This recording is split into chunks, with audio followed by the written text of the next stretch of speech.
Tired of big tech clashing with your Catholic values? Fide Chat is now live on the Apple App Store and Google Play Store. It's private, encrypted, and built by Catholics for Catholics, with features like parental controls and more. Connect securely with family, friends, and groups. Download Fide Chat at fide.email. Technology without compromise. Some good news, potentially, for those of you whose main issue is the traditional Mass. There has been a few signs that the Pope is going to, at some point on his own schedule, issue some kind of statement about Traditionis Custodes. There are some people hoping or expecting that he's going to dial it back somewhat. Now, most traditionally minded Catholics, even if you've never been to a TLM and have no desire to go to one, would like to see the document undone completely. I tend to think that's not going to happen. Now, for me, traditional Latin Mass is a very important issue, but it's not the biggest issue. If you want to understand what's happening in the church and the changes being made to the faith, you have to look at ecclesiology, which opened the door to changing the Mass. And until you address the change of ecclesiology that got kicked off at Vatican II, but really took off afterwards, you have to go there. As the synodalists told us, the new synodal church and the traditional Latin Mass are not compatible with each other. That's why they called the Novus Ordo Missae, the ordinary form. That's why they called it the sole expression of the Roman Rite, which is itself nonsense. But there might be some good news. And like I said, there are signs that the Pope might decide to scale this back somewhat. So we go to Catholic Herald, who gives us this word from an actual cardinal who might be in the know. Headline, exclusive, Cardinal Gambetti says we're waiting on the Pope to decide on the Latin Mass. Now that sounds ambiguous. Now I'm one who has expressed some skepticism that Pope Leo is going to actually undo Traditionis Custodes at all. He is, after all, continuing Francis's program and literally everything else, so why would he undo Traditionis Custodes? Unless, of course, he has added onto himself the question of unity in the church. And Traditionis Custodes shattered unity.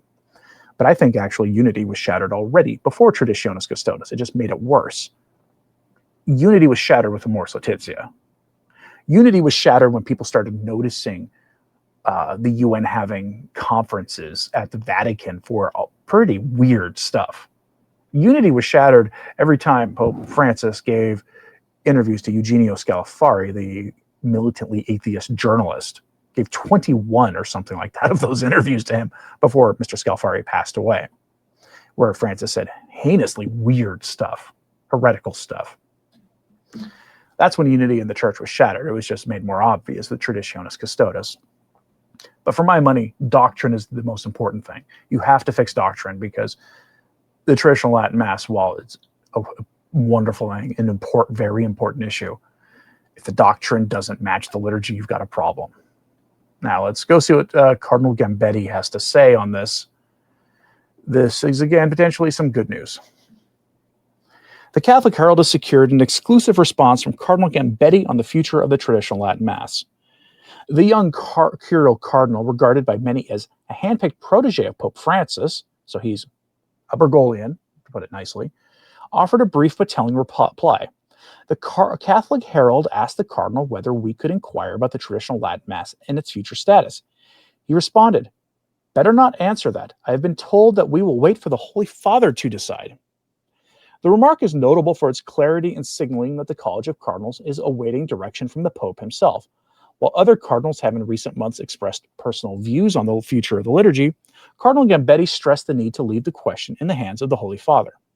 Cardinal Gambetti is an unusual figure in the Catholic hierarchy. He was created cardinal by Pope Francis without first serving as a bishop, having previously been a conventual Franciscan friar.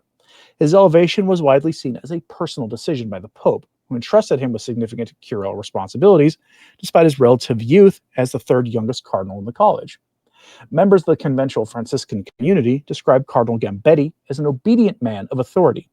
Speaking in confidence to Catholic Herald, these members explained that his loyalty to the Holy Father is well known, yet he has also been quietly supportive of the Latin Mass within his own religious community.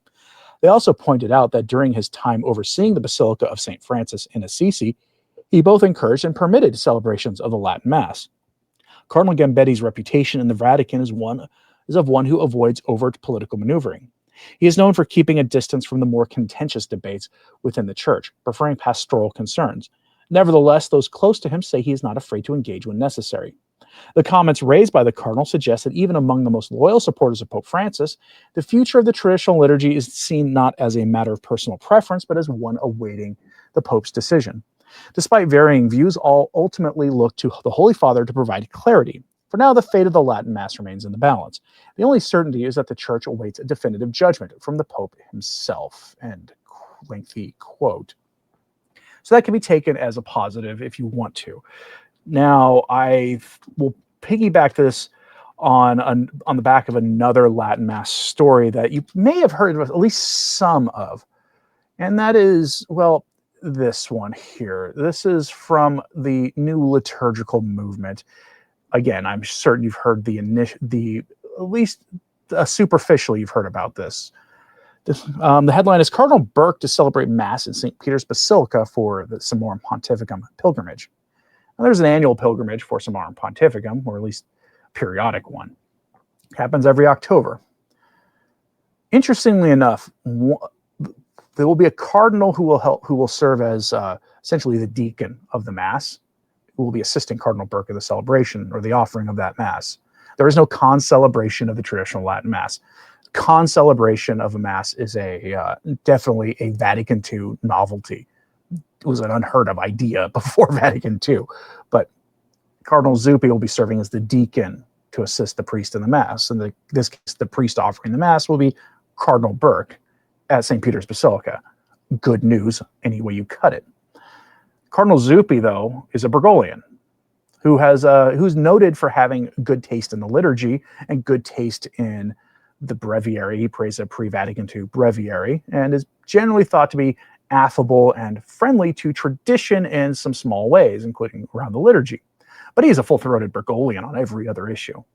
It's a signal that there is some will call it bipartisan, I guess, if you want to call it that, support for loosening the restrictions of Summorum Pontificum. But here are the details of this from New Liturgical Movement.